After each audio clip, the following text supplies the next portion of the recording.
ద్వారా జీవ గ్రంథములో నీ పేరు లిఖింపబడుతున్నది.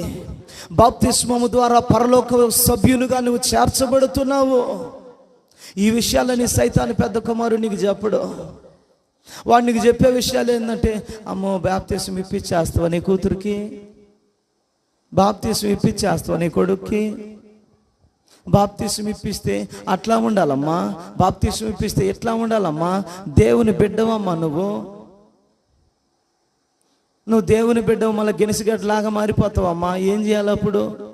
ఉడకబెట్టుకొని తినేస్తుంది లోకము.